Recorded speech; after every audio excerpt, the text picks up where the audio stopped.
91. 91, toujours les 24 heures du Mans, Mhm. alors avec une ZX-R 750.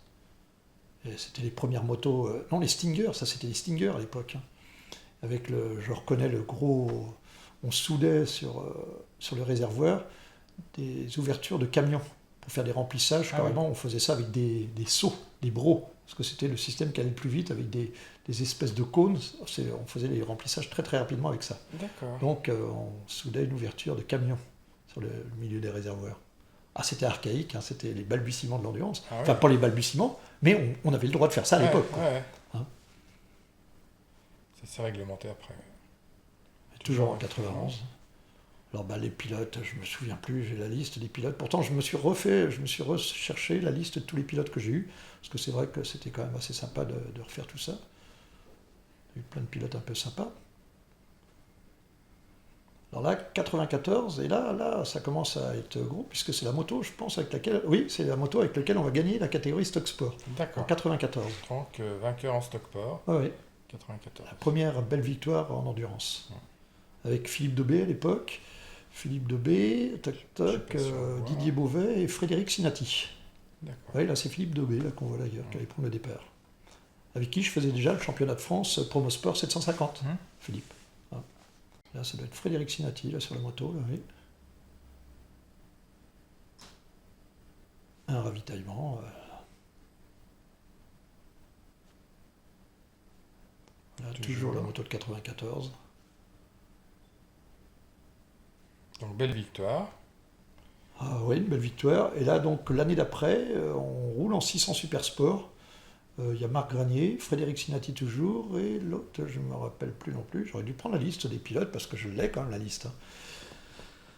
Enfin bref, là, c'est pareil. Là, on a eu des petits problèmes avec la moto, mais Marc Granier n'a jamais voulu s'arrêter. La moto fuyait, on mettait de tout pour que ça ne fuit pas trop. C'était le seul pilote qui voulait rouler, il voulait absolument qu'on continue. Bon, on a continué. Bon, voilà. C'était pas très très prudent peut-être, mais bon. Et on a fini, je crois, 3e de la catégorie en 600 Super Sport cette année-là, avec des problèmes de fuite moteur, hein. Ouais, et puis une boîte de vitesse qui commençait à être bien récalcitrante. Fatigué, ouais. Mais Marc Granier voulait pas laisser sa place, là, surtout pas. C'était des motos Pareil. quasiment d'origine, hein. On voit, Ouais, le ouais. carénage, on mettait à peine des polyesters. Celui-là, on avait dû commencer à mettre des polyesters à cette époque-là, quand même, faut pas repousser quand même. Si, c'est des carénages polis, ça. Xavier Fabra, dans le fond, on aperçoit Xavier Fabra avec Frédéric Sinati. C'était lui un des autres D'accord. pilotes. Donc là, on la voit. Dans la préparation de l'atelier, avec mon mécano qui était passionné aussi de course. Là, c'était un vrai passionné, celui-là, hein. Pat. Là, l'équipe d'assistance avec mes mécanos. On reconnaît même Jean-Paul De Guille, qui était un prof de la chambre de métier, qui lui m'a beaucoup aidé à partir de 94 sur mes motos et qui est toujours. Alors, maintenant, il s'occupe plus de la mécanique, mais maintenant que je suis chez Kawasaki, il est toujours dans l'équipe et il s'occupe de l'intendance. D'accord. Hein. Mais il est toujours avec moi, toujours. Donc là, on est en 95. Et lui, il avait commencé en 94 avec moi. D'accord. Donc toujours 95. 95, toujours en ZX6R. Parce que la ZX6R, en fait, était devenue plus performante que la 750. Donc on a essayé d'aller gagner en 600 Super Sport, quoi. D'accord. 96. Toujours la ZX6R en 96. Alors on a fait quelques podiums, hein. C'est vrai qu'entre 94 et 98, on avait fait 8 podiums, dont 2 premières places. Entre 5 podiums, et 2 premières places, entre 94 et 98. D'accord. Mais c'était les victoires, seule la victoire compte. Oui. Hein. Toujours 96, avec Yves Caille. 96, encore 96. Toujours 96, ouais. Alors, Là, on est toujours en 96, d'ailleurs, je pense. Ouais.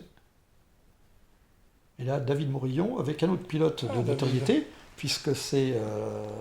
oh là là, il ne va pas être content si je ne me rappelle pas de son nom. C'est un grand copain de Georges Furling.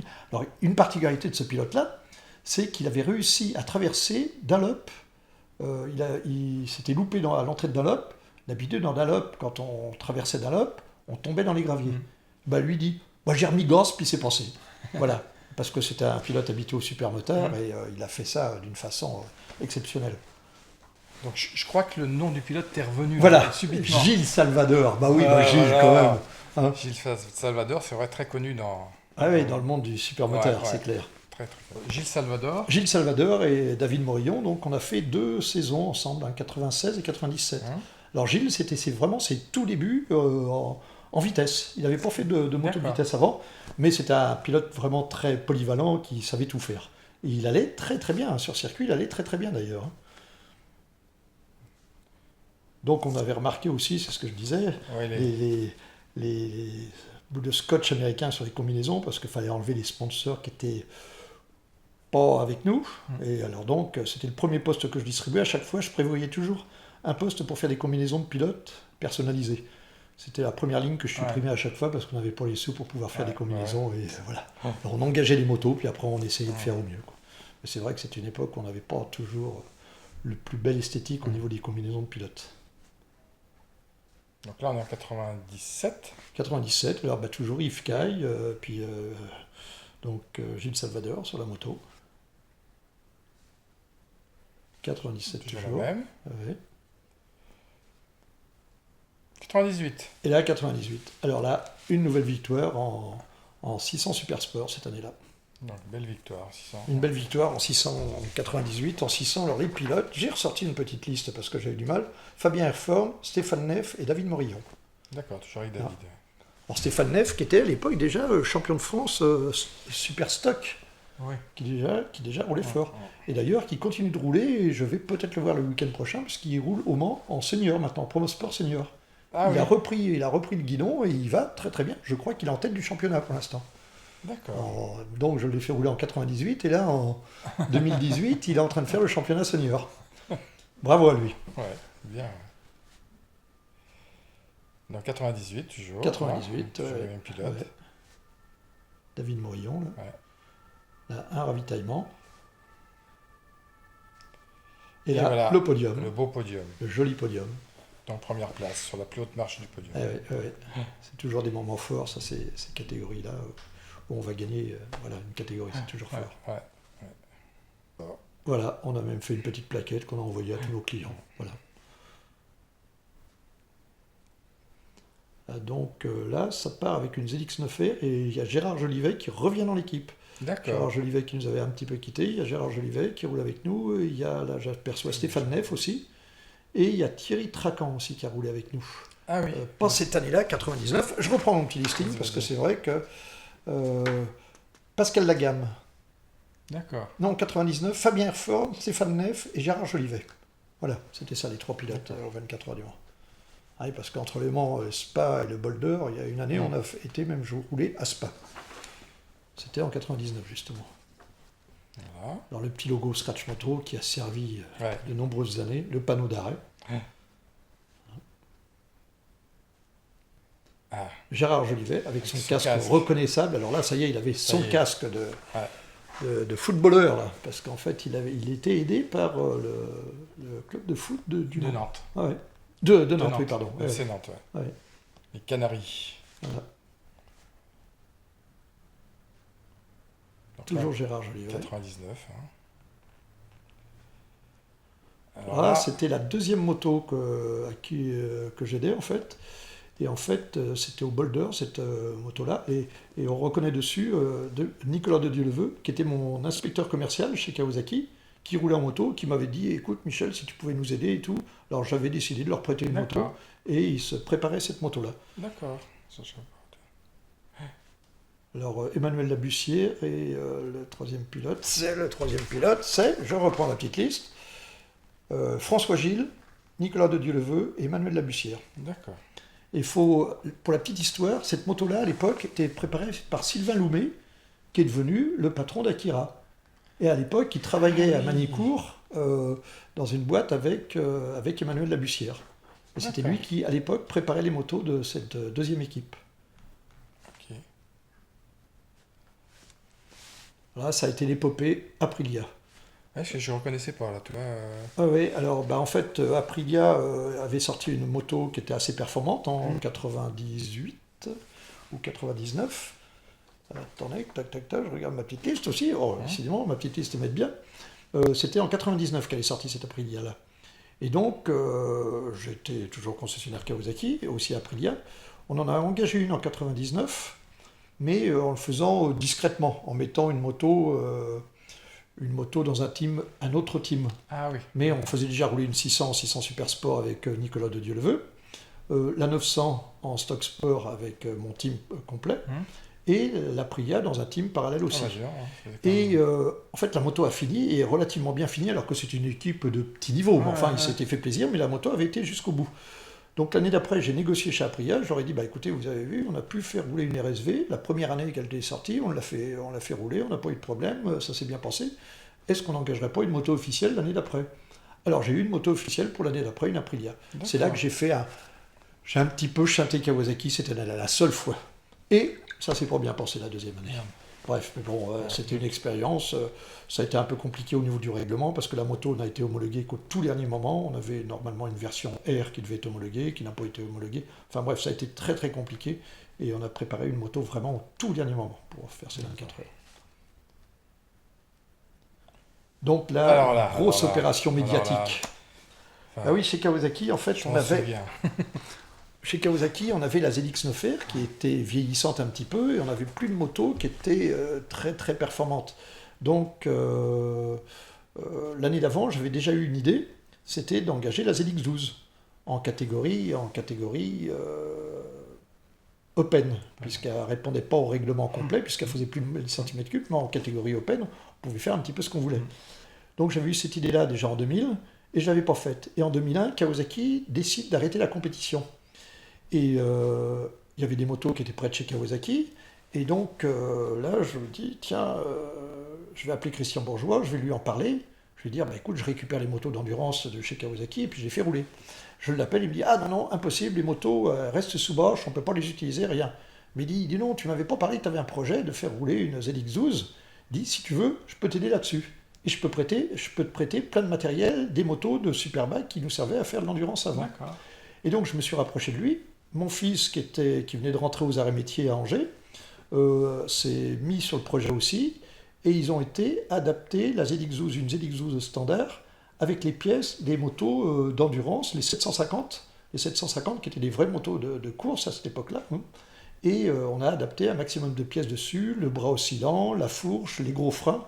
Et donc, mon fils, avec des copains de son école, ils ont eu ça comme projet de stage, et ils ont été montés directement chez Kawasaki à Annemasse, une moto pour faire ces 24 heures. Cette fameuse ZX12. Ouais, et donc, ça a été un projet qui a été absolument fantastique. On s'est éclaté avec cette moto-là. On avait récupéré Bertrand Sébillot comme pilote. On avait quand même une moto qui faisait 230 chevaux, donc c'était vraiment beaucoup. Bon, voilà, c'était un programme très très ambitieux, très rigolo, très fun. Et là, on a eu une chute pendant la course, au début de la nuit, et là, on a tordu un peu le vilebrequin. Donc on a été obligé de s'arrêter. Mais c'est une moto qui a fait beaucoup parler d'elle, puisque en fait tout le monde a eu peur de cette moto-là, et même, pour la petite histoire, on a été disqualifiés avant de prendre le départ. Juste avant de prendre le départ, ils nous ont dit « Non, vous ne serez pas dans le classement ». Ah oui, d'accord. Mais tout juste avant le départ. Hein. Moi, j'ai loupé le départ de cette course-là parce que j'étais encore avec la direction de course à essayer de négocier en disant, bah si, quand même, voilà. Donc, ça fait un petit bout de scandale. Bon, en fait, il y avait des teams visiblement concurrents qui avaient peur que ça gagne et qui disaient, ça peut pas être une moto en catégorie open qui gagne au scratch aux 24 heures du Mans. Voilà, c'était ça la petite polémique qu'il y a eu. Mais en dehors de cette polémique-là, ça a été un projet qui a été fantastique. Ça a été au moins un moyen de communication extrêmement sympa, ça a été très très rigolo. Tout le monde a voulu essayer cette moto-là après, on a remonté la moto, elle a été essayée partout, tout le monde a voulu l'essayer. Ça a été une moto qui a eu une cote pas possible. Et les pilotes, qu'est-ce qu'ils en disaient? Pas trop... Alors, le petit problème qu'on a eu, c'est que le réservoir de course, on n'avait pas pu le faire, il fallait qu'on fasse un réservoir de 24 litres. Et en fait, on a fait tous les essais avec un réservoir traditionnel, le réservoir traditionnel, et on avait remis le réservoir en dessous la selle. Ça a changé un petit peu le comportement de la moto, et la moto était devenue très difficile à conduire. Alors Bertrand Sébillot, qui est un très grand pilote, un très bon pilote, arrivait à l'emmener, mais il paraît que c'était très impressionnant au freinage de la Chapelle. La moto, il paraît qu'elle partait dans tous les sens, mais Bertrand roulait relativement vite à son guidon, et ça faisait du bon temps malgré tout. Hein. Mais assez impressionnante, et certainement, très physique à piloter.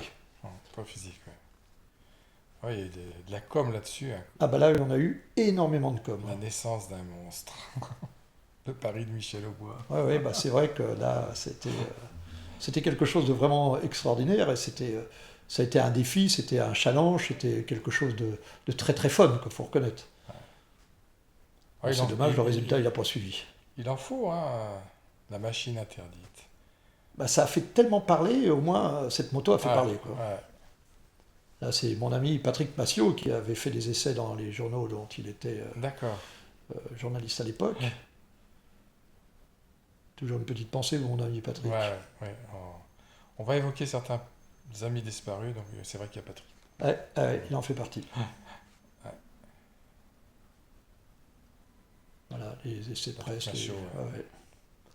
Les essais de presse qu'on a pu avoir. Enfin, C'est vrai qu'il roulait bien aussi, hein. Oui, il roulait bien. Ouais, il avait un coup de guidon. Alors c'est pareil, lui, il avait fini par s'arrêter. Ouais. Mais il faisait encore des essais et il emmenait bien les motos. Ouais, hein. ouais. Alors là, c'était un petit défi. Bertrand Sébillot, Bertrand, on avait fait une course contre un avion. Course d'ailleurs qu'on avait gagnée. Voilà, pour la petite histoire. Mais là, c'était des petits challenges qu'on s'était mis comme ça, quoi. Fallait qu'on continue de faire parler de cette moto, quoi. là, tu avais fait un essai de... Alors là, c'est comparatif, l'année d'après, là. en 2002, Ouais. où là, bah, en fait, on réengage une ZX9R parce qu'il n'y avait pas d'autres motos à engager chez Kawasaki, quoi. Donc, on réengage une ZX9R, et puis là, il y a eu un petit test comparatif qui avait été fait avec la Yamaha qui sortait, la GSXR et la CBR 900. Ah, c'est pareil, là, il y avait Thierry Tracan qui était avec nous sur cette moto. Alors, Thierry Tracan, je reprends ma petite liste, c'était donc... Ah oui, alors c'était Jean-Louis Devoyon et Stéphane Neff aussi. Ah, d'accord. Et là, on a eu un petit problème dès le début de la course avec un problème d'arrivée d'essence. Il y avait des joints qui avaient été mal faits et on a mélangé de la gomme dans les canalisations d'essence. Avant de trouver le problème, bref, on avait pris beaucoup de retard. On a fini que 5e cette année-là. Et après, en 2003, coup de com', puisqu'on n'avait toujours pas de moto performante et que la ZX9R vieillissait, et Kawasaki a ressorti la Z1000. Alors la Z1000 chez Kawasaki, c'était pas une moto de course, c'était un roadster. Mais moi j'avais commencé la course en 83, ça faisait donc 20 ans. On s'est dit, tiens, on va faire tout comme il y a 20 ans. Et il y a 20 ans, c'était mon ami Gérard Coudray qui avait gagné les 24 heures du Mans, avec Patrick Igoa. J'ai même essayé de les remettre sur la moto. Gérard Coudray, je l'avais presque décidé. Mais quand j'en ai reparlé à Patrick Igoa, il m'a dit jamais. Donc là, j'ai compris et il a redécidé, Gérard Coudray, pour le faire. Donc, pas de chance, j'ai pas pu faire rouler ceux qui avaient gagné 20 ans avant. Mais j'ai fait tout 20 ans un petit peu en retrait. Parce qu'en fait, ils avaient gagné avec une moto qui s'appelait la Kawasaki Z1000 déjà à l'époque, en 83. Oui, c'est vrai. Donc là, ils ressortaient une moto. Donc j'ai voulu le faire tout à l'ancienne. Donc on a fait rouler dessus, qui était prévu Alain Genoux, qui lui a tenu tout le temps. On avait Bernard Faux aussi qui devait rouler sur la moto, donc un ancien pilote de Grand Prix, Bernard Faux, et puis qui avait roulé beaucoup sur des Kawasaki, et Pierre Boll, qui était un pilote qui avait fini 6 fois deuxième aux 24 heures du Mans, mais il n'avait jamais gagné. Donc c'était des pilotes quand même qui avaient un petit peu d'âge, on nous avait fait une moyenne d'âge, je crois, de 50 ans, mais on faisait ça à l'ancienne. Et un projet qui était très très sympa. Alors le problème, c'est qu'on n'a pas gardé tous les pilotes parce qu'au fur et à mesure, on a eu un peu de désistement. Bernard Faux, par exemple, nous a dit « Mais au fait, je vous avais pas dit, mais moi je vais pas pouvoir rouler la nuit parce que je vois rien la nuit. » C'était dommage pour une course d'endurance. Alors donc on a été obligé de trouver d'autres pilotes. Et c'est Patrick Piot, à l'époque, qui est venu rouler sur la moto. C'est Patrick, ouais. Voilà. D'accord. Puis Pierre Boll est resté, lui. Alain Genoux est resté, Patrick Piot, et c'était... Frédéric Richer, le troisième pilote, qui était champion de France d'endurance avec Patrick Piot cette année-là. D'accord. Parce qu'au tout dernier moment, il a fallu aussi remplacer Pierre Boll. Oui. Mais Alain, il a tenu, lui. Alain, il a tenu, pas de problème. Alors à l'ancienne, et là, ça a été, là c'est pareil, ça a été un coup de com' pas possible. On avait bien sûr le dernier temps des essais, parce que la moto n'était pas prévue, mais en fait, on a réussi à faire par Alain Genoux, juste avant le départ de la course, parce qu'il avait gagné en 1975 au Mans, c'était le Boulder à l'époque. On a réussi à lui faire 3 tours avec la moto avec laquelle il avait gagné en 75. Et Gérard Coudray, qui était le parrain de l'équipe, qui n'a pas roulé, mais qui a quand même parrainé l'équipe, lui avait fait 3 tours avec une Z1000 standard de chez Kawasaki. Enfin bref, on a fait un coup de com', c'était impeccable. 3 tours avant le départ de la course, quoi. Donc ça a été, chez Kawasaki, ils étaient bien contents de cette prestation aussi. 2003, là. Là, c'est 2003. Ouais. Belle opération. Hein. Belle opération aussi. Et on a refait des essais d'ailleurs en 2013 avec la nouvelle Kawasaki, la Z1000 qui sortait en 2013. C'est Antoine Coulon de chez Kawasaki qui m'avait concocté cet essai-là, avec des journalistes. On avait été faire des essais dans le sud de la France. La moto, on l'a refait tourner à ce moment-là, et les journalistes trouvaient que ma moto allait mieux que le modèle 2013. Je dis oui, mais il faut qu'on trouve une solution parce qu'ils n'ont plus du tout de moto de 2003 à vendre. Par contre, ils en ont beaucoup de 2013 à vendre. Alors bon, c'est vrai que nous, on l'avait un peu préparé, le moteur. Hein. On avait modifié les fourches, puisqu'à l'époque, sur la Z1000, il y avait 4 tubes de fourche réglables. Donc nous, on avait remis 2 tubes de fourche réglables. Bon, on avait modifié les arbres à cam, on avait mis des arbres à cam de 900 qu'il avait fallu rebricoler parce que ça ne correspondait pas.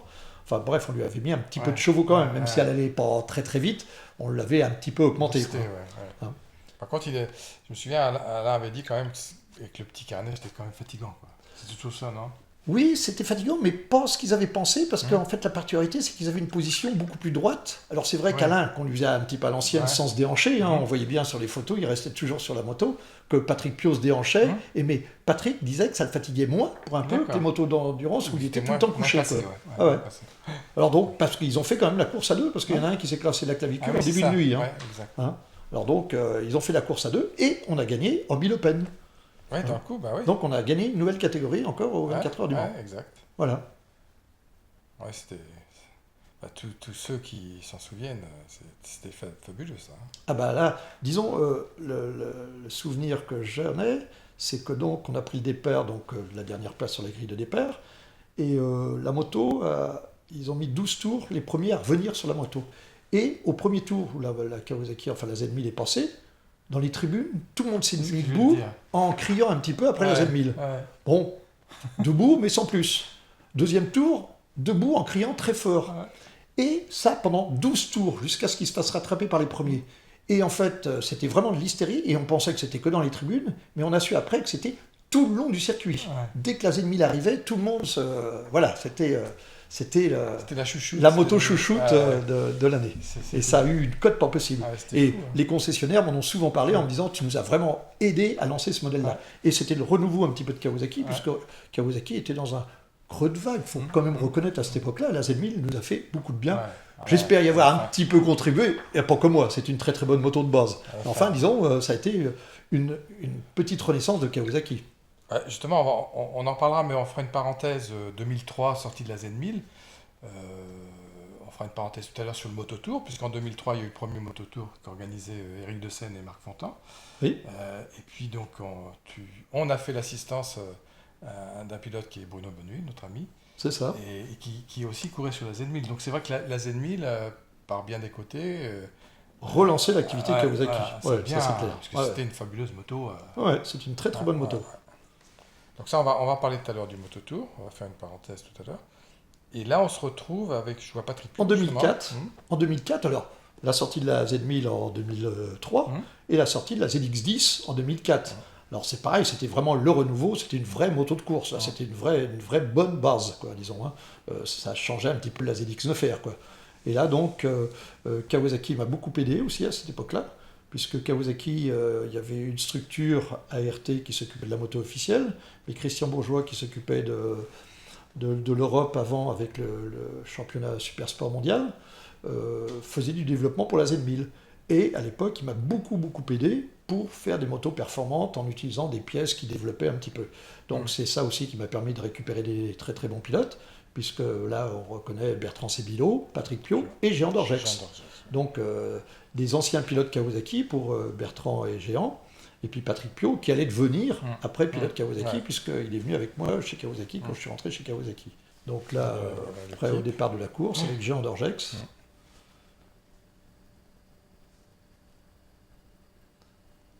Et là, oui, le départ de la course aussi.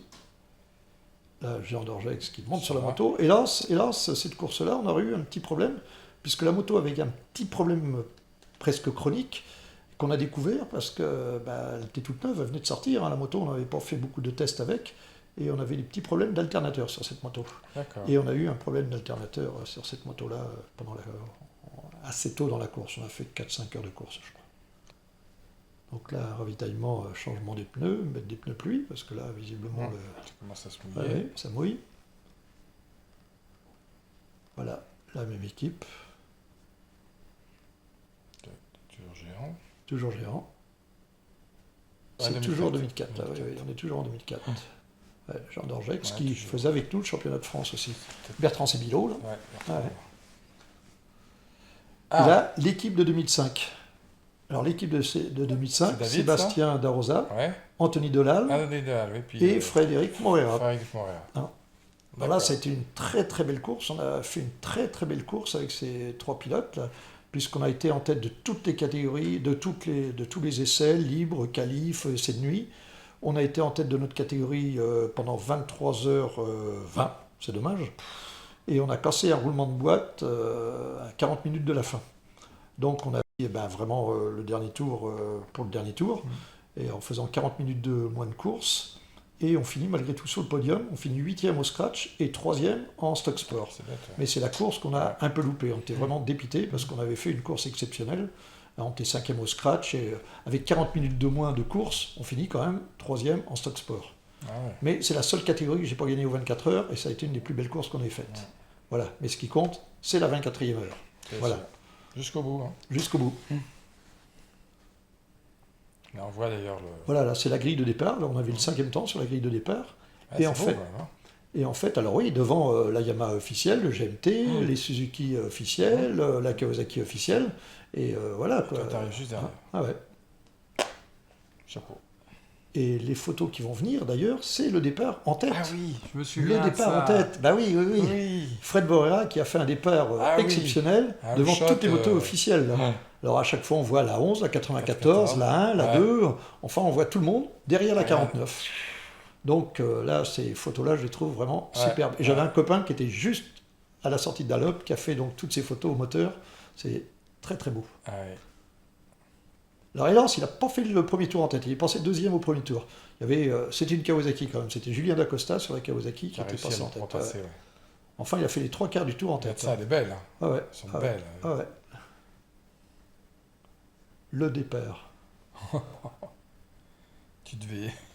Oui, oui, c'est vrai qu'on était un peu impressionné dans les stands parce qu'on suivait ça sur les écrans d'intérieur de stand. Parce qu'à cette époque-là, on avait déjà les intérieurs de stand. Hein. Et là, c'était. Ouais. Ça fait chaud au cœur, ça Ouais. fait plaisir. Bon, on se dit que ça dure encore 24 heures. Quoi, Bah quand oui. même, hein, faut y aller doux. Quoi. Ouais, ça fait rien. Ouais, mais ça fait rien, c'était le plaisir. Et j'adore ces photos. Surtout quand on sait que ça passe à la télé. Ouais, ouais, ouais. Bon, les journalistes regardent toujours le premier quart d'heure. Qui c'est qui est Ouais. parti devant? Qui c'est quoi ce Ouais. 49? Eh ben, c'est nous. C'était nous. Et là, hélas, c'est quand la moto vient d'avoir son problème. Ah oui. Là, ça rentre dans le stand, on est tous penchés sur la roue arrière, voir, mais c'est un roulement de sortie de boîte de vitesse, et là, il n'y avait rien à faire. On ne pouvait pas opérer, là.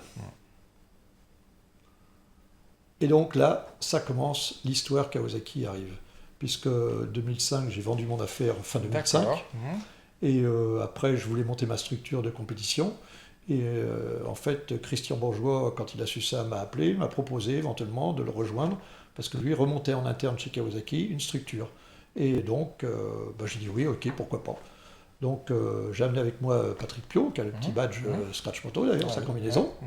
Et puis là, on reconnaît Steve Platter, Pere Riba et Ivan Silva. Donc, c'était quand même des pilotes de pointe. Et là, c'est beau. on est parti 2006 pour. C'est le début de ma deuxième carrière de compétition chez Kawasaki. Voilà. Là, donc, un ravitaillement de nuit. On voit Christian Bourgeois. Avec Christian Bourgeois, oui. Là, la mauvaise course. On n'a fait que 8 minutes 35 de course. Hein, c'était dans Dallop. C'est Mazouekos qui est tombé à l'entrée de Dallop. Et là, la moto était détruite. Ah oui. On s'est arrêté complètement. Je monte jamais de photos de chute parce que j'aime pas ça. Ouais. Mais là, c'était quand même. Bon, le pilote s'est pas blessé du tout. La moto était détruite. Mais le pilote n'avait rien. C'était là l'essentiel. Mais on avait fait que 8 minutes 35 Elle de a fait course. des tonneaux, quoi. Elle a fait des tonneaux, oui. Alors, la particularité, ce qui s'était passé, c'est qu'on avait un pilote qui devait partir s'il faisait sec, un autre qui partait s'il pleuvait. Enfin, on ne savait pas comment ça allait se faire et comment on allait s'organiser. Et en fait, c'est parti sur le sec, mais il s'est mis à pleuvoir très très vite. Et Julian Mazouekos, en fait, s'est retourné à l'entrée de la ligne droite des stands pour voir où étaient les autres pilotes derrière. Il s'est levé sous le bras pour regarder derrière. Au moment où il y avait un drapeau de changement d'adhérence qui apparaissait. Il l'a pas vu. Il est rentré dans Dunlop sans avoir vu le changement d'adhérence. Il est rentré comme si c'était sec, et là c'était mouillé, et là il est parti en tenant. Donc fin de course. Là, c'était pas la bonne opération. Voilà. Purée. Ah ouais, là, ça... C'est quelle année ça alors, tu disais? C'est 2006. 2006. 2007. Ah, je ne me souviens plus. Non, 2007 ou 2008 même. 2008. 2008. Ah ouais. Ah oui. Ben... Ah ouais, là... Pa. La mauvaise chose. Ouais. Ça peut arriver dans la course, la preuve, c'est arrivé. Ouais, un tout petit moment d'inattention. Ah bah voilà, Tout bête. Voilà, faut rien lâcher. Ouais. Alors là, toujours le team. Alors là, c'est avec Julien Dacosta qui rentre dans le team, Fred Morera, Kenny Forêt, et donc c'est Simon Andrews qui est à côté là, oui. Ah ouais. Et voilà. Ouais.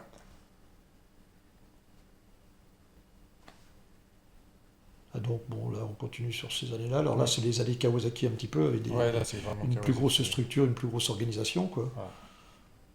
Avec le bol d'or, les 24 heures du Mans. Alors c'était les dossiers presse que je faisais, enfin les posters que je faisais à l'époque, avec le bol d'or, les 24 heures du Mans. Et puis là, avec Julien Dacosta, Olivier Four, Grégory Leblanc déjà. Et Thomas Métro. Métro. Et là, ça va être notre première victoire d'ailleurs. C'est l'année de la première victoire, c'est 2010. D'accord. C'est là que ça va commencer. On va récolter les fruits patiemment mis depuis des années et des années. Et là, 2010, première victoire. D'accord. Au scratch, bien sûr.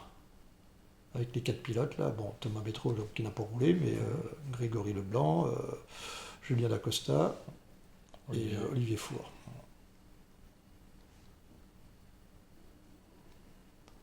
Voilà, les 3 pilotes qui ont roulé. Alors, Julien Dacosta, qui était le pilote un petit peu scratch moto, parce que j'avais voulu absolument qu'il soit là, et on n'avait pas assez de moyens, le team n'avait pas assez de moyens. J'ai mis un petit peu de mon argent pour me disant, je veux que Julien Dacosta soit avec nous. D'accord. Voilà.